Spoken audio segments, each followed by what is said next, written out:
Presidente do Parlamento Nacional, Aniceto Guterres, russo, Lalica condena partido político ba caso assalto malo e Rabaucau.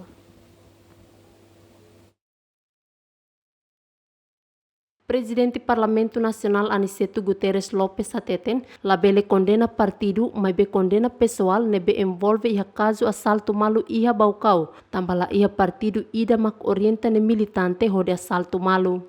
Nune russo PNT atu investiga di dia pessoal nebe envolve iha caso assalto malo refere, hode condena tuirlei nebe iha. Ia Baucau ia acompanha tutuir. Iha careta balo fato iha careta larantiona sira lori tutuir. Mas nene masa kuntunian ka o ema tau camisola kuntunian. Nemo buat sir neutu ne informação hotu mas ita rona red informação mas precisa investigação clean os autoridades. Na partidos tambah lagi partido ida nebe for ordem ka for orientação baninia quadros militantes atau halo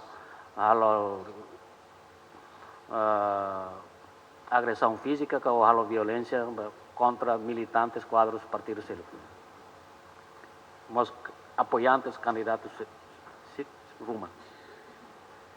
Também se ita condena halo condenação ou ita tinha intervenção ser nene ita ba indivíduo sira claro se ni halo agressão física nem crime nem responsabilidade criminal nem responsabilidade criminal nem sempre individual.